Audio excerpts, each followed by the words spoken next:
네, 여러분 안녕하세요. 이렇게 영상으로 여러분들을 처음 만나뵙게 됐네요. 네, 여러분들이랑 한 학기 동안 통합과학, 그 중에서 생명과학 파트를 같이 공부하게 될 박윤정이라고 합니다. 만나서 반갑습니다. 얼른 이제 이 코로나 사태가 빨리 해결이 돼가지고 여러분들이랑 같이 직접 만나서 인사하는 날이 얼른 왔으면 좋겠습니다. 일단 이제 이 한 학기 동안 통합과학이 어떻게 진행될 건지 먼저 좀 알려드릴게요. 이제 목차를 보시겠습니다.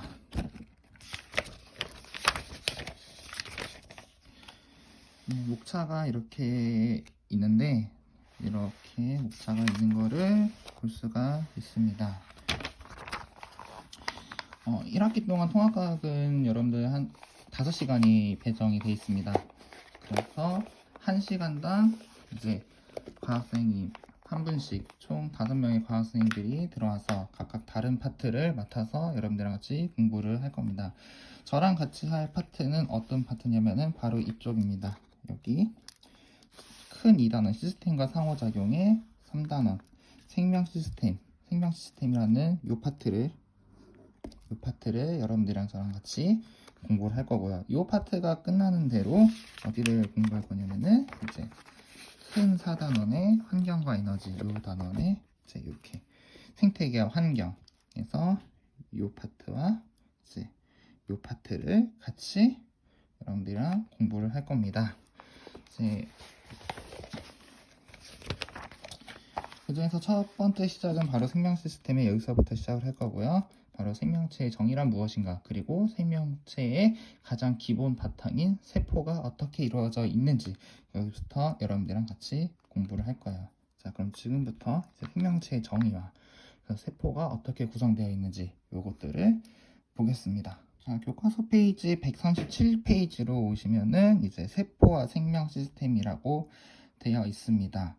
자, 이제 저는 이제 전공이 생명과학이다 보니까 여러분들이 이제 생명과학에 대한 얘기를 할 건데, 일단 생명과학에 대한 얘기를 하기 전에 이거를 여러분들이 먼저 알고 가시는 게 좋을 것 같습니다. 과연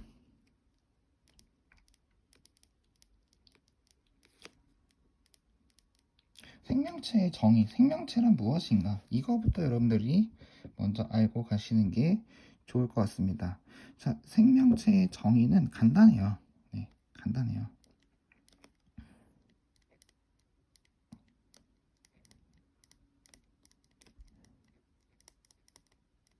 자, 요런 의미입니다.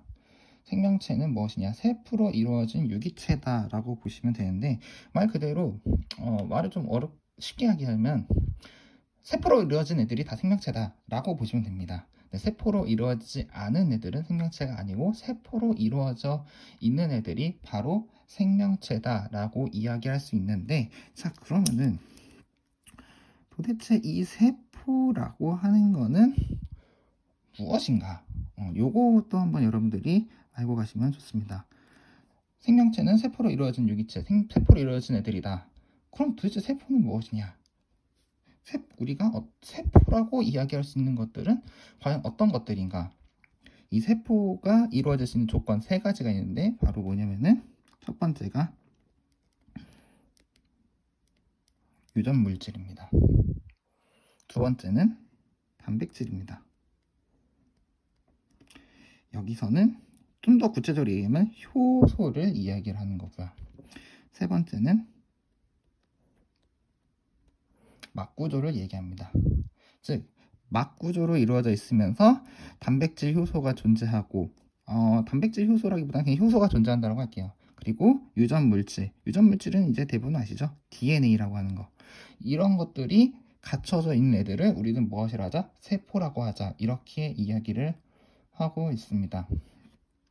유전 물질은 DNA, 효소에 대해서는 뒤에 가서 얘기를 할 거고요. 막구조에 대해서도 뒤에서 얘기를 할 거예요. 그래서 지금 구체적으로 얘기하지 않고, 어쨌든 이 3가지를 갖추고 있는 애들을 우리는 무엇이라 하자?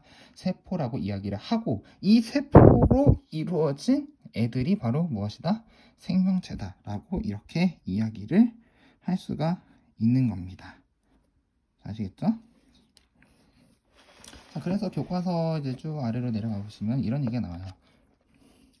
세포는 생명체를 구성하는 구조적 단위이자 물질 대사를 하고 생장 및 생식을 하는 기능적 단위이다. 이렇게 이야기를 하고 있습니다. 여기서도 또 어려운 얘기가 나옵니다. 바로 물질 대사, 그리고 생장, 그리고 생식.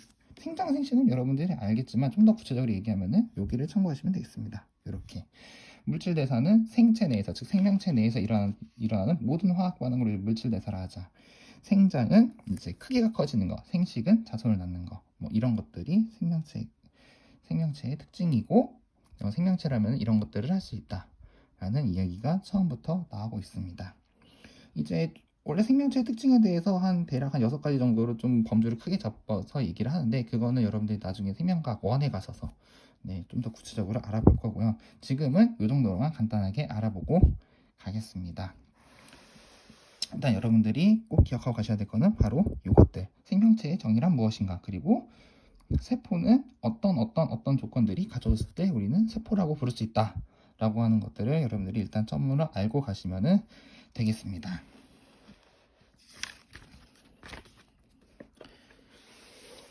자, 그 다음에 한 페이지를 넘겨보시면은 이제 교과서에 이제 각각의 세포가 어떻게 이루어져 있고, 그 다음에 각각의 세포 소기관, 여러분들 중학교 때 세포 소기관에 대해서는 조금은 다뤄봤을 겁니다.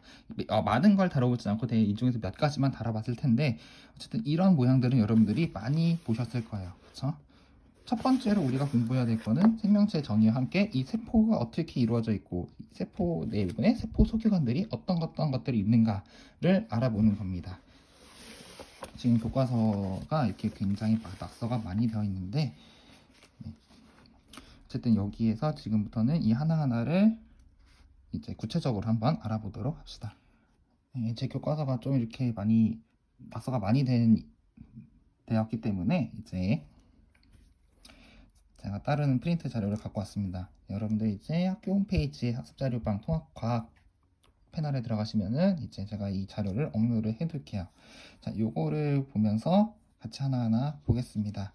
전부 다 다룰 건 아니고요. 이 중에서 일부만 다루도록 하겠습니다. 일부라고 하기엔 좀 그래도 많은 걸 다룰 텐데, 하나하나 보겠습니다. 자, 가장 첫 번째로 볼 거는, 자, 여러분들 중학교 때에서도 가장 처음으로 배운 세포 소기관이 바로 뭐였을까요? 핵이었을 겁니다. 핵.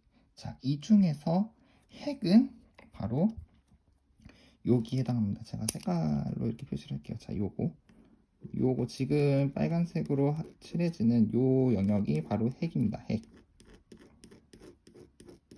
자, 이렇게 동그란 요 녀석이 바로 핵입니다.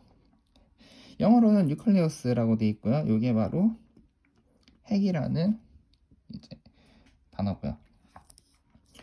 중학교 때 핵을 어떻게 정의하고 있는지는 지금 정확하게 기억 안 나는데, 아마 이제 유전 정보를 담고 있다라고 중학교에서 얘기를 할 겁니다. 핵은 바로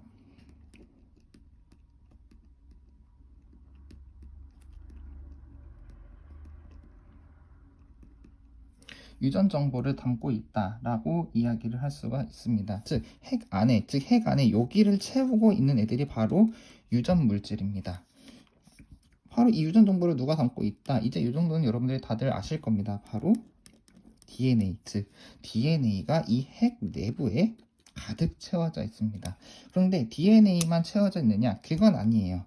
이 DNA를 보조해 줄 수 있는 여러 가지 단백질들이 존재를 합니다. 즉 핵에는 DNA뿐만 아니라 단백질도 포함이 되어 있다라는 겁니다. 핵 속에 있는 이 단백질들의 기능은 뒤에 자세하게 나오니까 그때 가서 다시 알아보겠습니다. 어쨌든 핵 내부에는 이렇게, 핵은 기본적으로 유전 정보를 담고 있는 덩어리고 이 내부에는 DNA와 단백질이 서로 엉켜 있다라고 보시면 됩니다. 자, 그 다음에 여기 이제 교과서에 안 나왔지만은 핵 내부에 뉴클레olus라고 하는 이게 또 있어요. 요거는 뭐라 하냐면은 인이라고 하는 부분이고요. 인이라고 하는 부분입니다. 여기는 이제 여기는 유전 정보가 기본적으로 담겨 있긴 한데, 자, 기본적으로 핵은 DNA가 담겨져 있죠? 그렇죠? 근데 인이라고 하는 거는 RNA가 담겨 있습니다. DNA와 비슷한 RNA라는 놈이 담겨 있어요. 네, RNA가 밀집된 곳이다 라고 보시면 되고요. 네, 그냥 단순히 고등학교 과정에서는 이 정도만 알아두셔도 충분할 것 같습니다. 네, 더 이상 깊게 들어가면은 너무 이제 복잡한 내용들이 많이 나오니까 그거는 더 이상 얘기를 안 하겠습니다. 어쨌든 기본적으로 핵은 핵 내부에 어떤 물질이 있는지 지금까지 알아봤고요. 이제 좀 더 구체적으로 구조에 대해서 한번 보겠습니다. 잘 보시면은 자, 핵 이 껍데기 있죠. 여기 핵 껍데기에 해당하는 핵막이에요. 이 핵막인데 핵막이 자세히 보면은 몇 겹으로 되어 있습니까? 자, 요렇게 겉에 한 겹이 있고요. 안쪽에 요렇게 한 겹이 더 있습니다. 맞죠? 네, 요렇게 핵은 몇 겹으로 되어 있다? 두 겹으로 되어 있습니다. 이런 구조를 뭐라 하냐면은 이중막 구조라고 그래요. 중학교 때 세포막에 대해서 했으니까 막 구조가 그래도 대충 어떤 건지는 아실 겁니다. 막 구조에 대해서는 뒤에 가서 좀 더 자세히 다룰 거고요. 어쨌든 세포는 세포막으로 구성되어 있다는 건 여러분들 아시잖아요. 중학교 때 배웠으니까 앞에서도 얘기했고, 이거랑 비슷한 구조가 이 세포 소기관 하나하나마다 다 적용이 되어 있는데, 핵은 그런 막 구조가 몇 겹으로 되어 있다? 두 겹으로 되어 있다. 그래서 이중막 구조라고 하자. 아시겠죠? 네, 이중막 구조로 되어 있고요. 그 다음에 핵 겉에를 보면 뭐 이렇게 뭐가 뽕뽕뽕뽕 빵꾸가 나 있습니다. 그쵸? 뽕뽕뽕뽕 빵꾸가 나 있어요. 자, 핵에 들어있는 이 유전 정보는 핵 밖과 안으로 왔다 갔다 할 수가 있어야 돼요. 물론 DNA가 왔다 갔다 하는 건 아니지만 DNA와 유사한 유전 정보가 핵 밖과 핵 안으로 왔다 갔다 하고, 그 다음에 핵 내부에서 어떤 이제 뭐 물질 대사를 처리할 수 있는 여러 가지 단백질 효소들도 왔다 갔다 할 수 있어야 돼요. 즉, 핵 안과 밖이 어느 정도 물질 교류가 되어야 된다는 얘기예요. 여기 있는 구멍을 뭐라고 하냐면 이 구멍들 있죠? 이 구멍들을 뭐라 하냐면은 핵공이라고 그러고요. 말 그대로 핵의 구멍이라는 얘기예요. 이 핵공으로 어떻게 된다? 물질이 출입한다.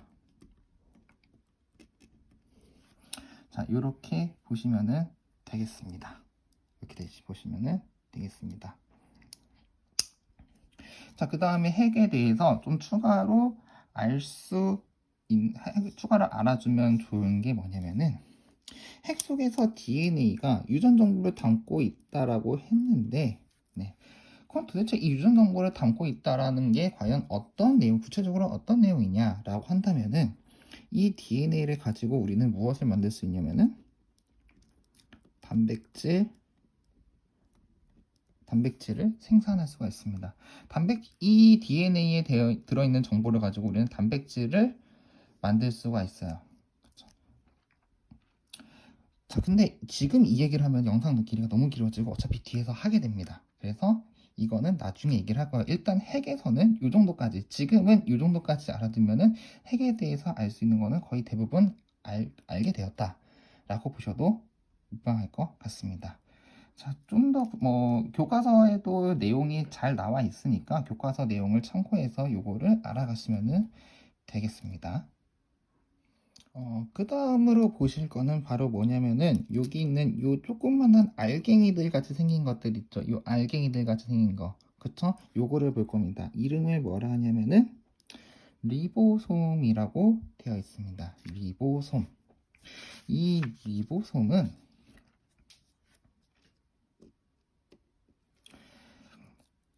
그냥 기능을 간단하게 얘기하면은 단백질을 합성하는 녀석입니다. 그러면은 잠깐만요.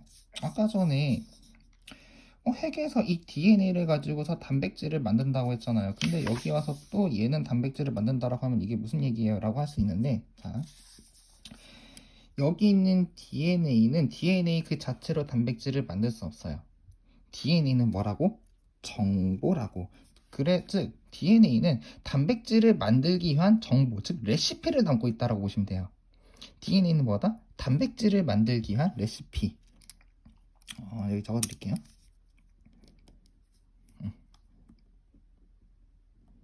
단백질 합성을 위한 레시피라고 보시면 돼요. 글씨가 조금 작나요? 제가 좀 키워드릴게요. 자, 이렇게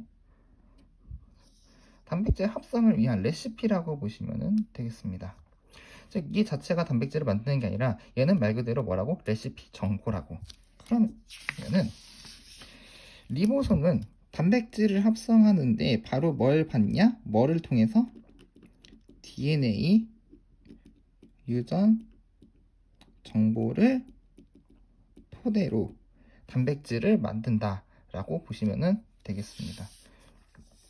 여기에는 레시피가 있죠. 이 레시피를 리보솜으로 전해주면 얘가 레시피대로 뭘 만든다? 단백질을 만든다 라고 보시면 되겠습니다. 요게 리보솜의 기능이에요. 요게 리보솜의 기능입니다. 요게 리보솜의 기능이고, 그럼 리보솜의 구조에 대해서 이야기를 해보겠습니다. 리보솜은 구조는 어떻게 되어 있냐면은, 자, 일단 말을 끊으면은 리보는 뭘 얘기하냐면은 RNA를 얘기합니다.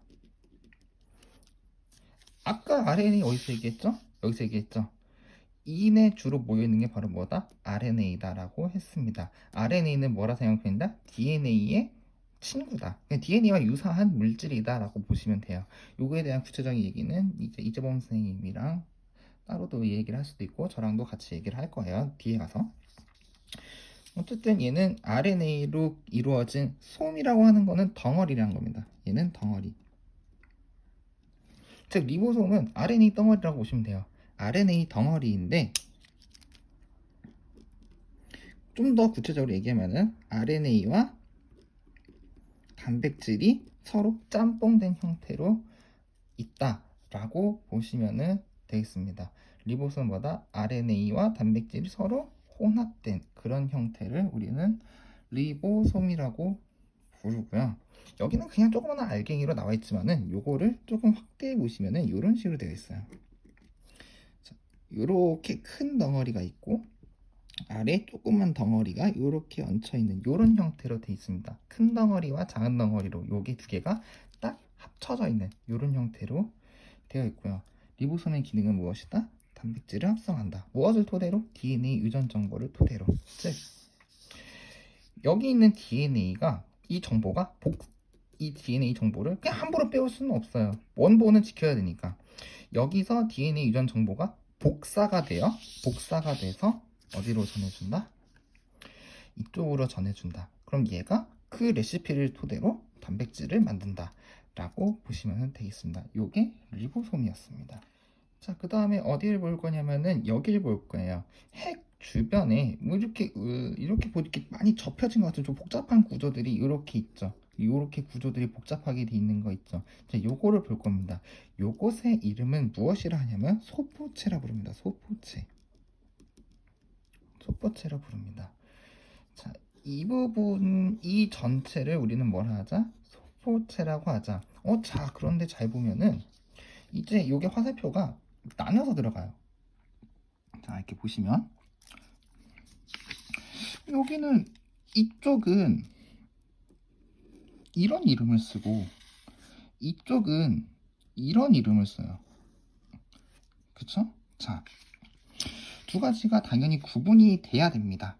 교과서에는 구분이 안 되어 있는데 저는 여기서는 좀 구분을 할게요. 이거는 좀 구분해서 여러분들이 봐두는 게 좋습니다.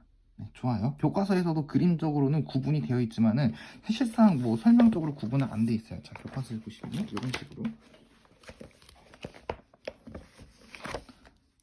자, 이런 식으로 얘랑 얘랑 둘 다 소포체로 돼 있는데 색깔별로 확실하게 구분이 돼 있는데 실상 그냥 소포체라 뭉뚱그려 해놓고서 이렇게 돼 있습니다. 근데 이 둘은 확실하게 좀 구분해 주시는 게 좋습니다.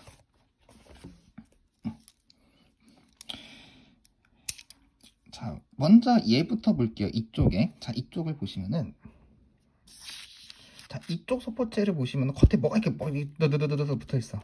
그죠? 드드드드드드드드드드 붙어 있습니다. 그리고 얘를 따라가 보면은 뭐라 돼 있냐? 러프 엔도플라스믹 레디큘럼이라 돼 있습니다. 엔도플라스믹 레디큘럼이란 뜻이 바로 소포체란 뜻이고요. 자, 러프라 돼 있습니까? 러프는 뜻이 뭡니까? 거칠다. 거칠다라는 뜻 아니겠습니까? 여러분들 저보다 영어를 분명히 잘하실 거니까.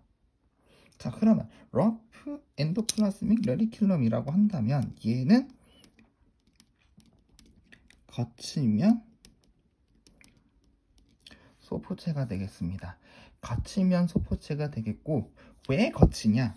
왜 거칠냐라고 보면은, 자, 여기 이 겉에 붙어있는 요 알갱이들의 정체가 바로 아까 봤던 리보솜이에요. 리보솜이 다다다다다닥 붙어 있어요. 소포체 겉면에 리보솜이 다다다다닥 붙어 있는 이 소포체를 뭐라 하자? 마치 표면이 거칠거칠한 것처럼 보인다 해서 거치면 소포체라고 부르게 되는 겁니다.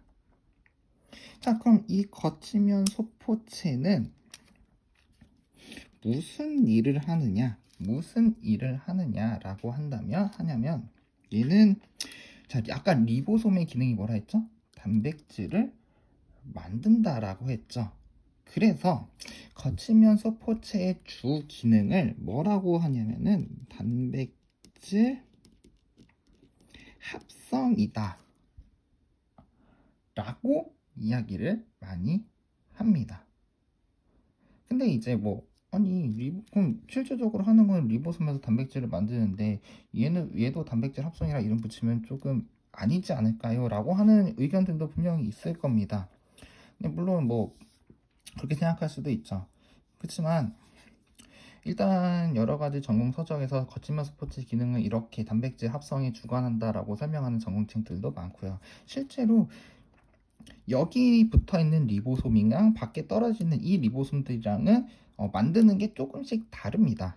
만드는 게 조금씩 달라요. 거치면 스포츠에서 주로 만드는 단백질들은 막 또는 외부로 나가야 되는 단백질을 주로 만들고요. 얘네는 그냥 일반 밖에서 쓰는 요 리보솜들은 세포 내에서 쓸 것들을 만드는 겁니다. 쓸 것들을 만들어요. 이런 차이가 있습니다. 거치면 소포체는 단백질 합성 말고도 또 다른 기능을 합니다. 바로 자, 얘는 막이나 외부로 단백질을 보내야 되기 때문에 어떤 기능도 갖냐면은 단백질을 주로 수송하는 이런 역할도 겸합니다. 여기서 만들어진 거를 이제 밖으로 보내고 막으로 이쪽이나 다른 세포 속이나 막으로 보내야 되니까 이런 수송 기능도 같이 겸하고 있다라고 보시면 되겠습니다. 요게 이제 거치면 스포츠였어요. 거치면 스포츠는 단백질 합성한다. 뭐 때문에? 막에 붙어 있는 요 리보솜 때문에. 자, 구조를 볼게요. 구조는 그냥 이렇게 쭈글쭈글하게 생겼어요. 쭈글쭈글하게 생겼고요. 얘는 막으로 되어 있습니다. 거치면 소포체는 막으로 되어 있고요. 막이 한 겹으로 되어 있어서 단일막 구조라고 부릅니다. 이런 것들을. 막이 한 겹이에요. 아까 핵은 몇 겹? 두 겹이라서 이중막이라고 했죠? 소포체는 단일막입니다. 단일막인데 이 막에 뭐가 붙어 있다? 단일막. 솜이 붙어 있어. 리보솜이 붙어 있다. 이렇게 얘기를 하고요. 그리고 막 얘기했다가 리보솜에서 아까 막 얘기를 하는데 이거 헷갈리는 사람들 많을 것 같아서 리보솜은 막이 없다. 리보솜은 막이 없어요. 아까 이 얘기를 한다는 걸 깜빡하고 넘어갔네. 어쨌든 이렇게 거치면 소포체에 대해서는 이렇게 이야기를 하겠습니다. 구체적인 거는 좀 교과서를 참고해서 보시면 될 것 같고요. 그 다음에 요거 스무스 엔도플라스믹 레티큘럼. 엔도플라스믹 레티큘럼은 소포체라 했죠? 스무스는 뭡니까? 부들부들하다는 거잖아요. 그쵸? 얘는 우리 번역하면은 매끈면 소포체라고 합니다. 즉 얘는 보면은 겉에 아무것도 안 붙어 있어요. 그냥 매끈매끈합니다. 그래서 스무스 엔도플라스믹 레티큘럼 매끈면 소포체라고 부르고 있고, 교과서를 보시더라도 자, 이렇게 겉에 아무것도 안 붙어 있는 거를 확인할 수가 있습니다. 리보솜이 안 붙어있기 때문에 단백질 합성에 관여는 못합니다. 얘는. 그러면은 얘는 뭘 하냐면은 얘도 소포체 단백질을 합성하죠. 얘도 생산 라인에 들어가긴 합니다. 생산 라인에 들어가요. 얘는 뭘 만드냐면 주로 지질을 합성합니다. 지질이 무엇이냐? 지방이라고 보시면 됩니다. 여러분들 죄송합니다. 네. 제 배에 있는 거. 네. 우리들의 살을 주로 구성하는 그 지방 덩어리를 지질이라고 보시면 돼요. 주로 지질을 합성하기도 하고요. 그 다음에 중요한 게 요거는 해독 작용을 해주기도 합니다. 그래서 간에 요게 좀 잘 발달되어 있습니다. 간에 소포체가 좀 잘 발달되어 있는데 해독 작용도 같이 겸하고 있습니다. 여러 가지 독소가 들어오면은 이제 매끈면 소포체에서 좀 이제 분해를 시켜서 독성을 없애주는 그런 역할도 하고 있고요. 그 다음에 이런 것도 알아두시면 좋습니다. 자, 우리 몸에 칼슘이온은 굉장히 중요한 역할을 많이 하고 있습니다. 여러 가지 기관을 움직이거나 아니면은 뭐 생리활성 물질로도 다양하게 사용되는 게 바로 칼슘인데, 이 칼슘을 세포 내에서 저장할 수 있는 게 바로 이 소포체, 매끈면 소포체다라고 보시면 되겠습니다. 매끈면 소포체의 구조는 아까 거치면서 얘기했던 것처럼 단일막 구조고요. 다만 리보솜은 붙어있다, 안 붙어있다, 안 붙어있다. 단일막 구조로 돼 있고 리보솜은 없다 라고 보시면 되겠습니다. 요게 매끈면 소포체였습니다. 자, 그 다음에 너무 다룰 게 많아서 끊어가겠습니다. 이번 영상은 여기서 마무리를 짓도록 할게요. 마지막 거 하나만 보고요. 바로 마지막으로 볼 것은 이 녀석입니다. 이 녀석. 교과서에는 어떻게 돼 있냐, 어떻게 돼 있냐면은 요렇게 돼 있는 얘입니다. 얘. 자, 요 녀석이 소포체랑 굉장히 비슷하게 생겼죠? 근데 소포체랑은 다릅니다. 네, 소포체는 핵에 붙어 있고요. 얘는 핵에 붙어 있지를 않아요. 소포체랑 비슷하게 생긴 요 녀석의 이름은 바로 뭐냐? 골지 아파라터스라고 영어로 돼 있죠? 골지체입니다. 이 골지는 사람 이름이에요. 어디 나라 사람이었더라? 유럽 사람이었는데 까먹었어요. 어디 나라 출신인지는. 어쨌든 이 골지라는 사람이 처음 발견해서 골지체라고 이름이 붙였습니다. 골지 아파라터스. 자, 이 골지체는 뭐라고 보면은 되냐면 이렇게 보시면 돼요.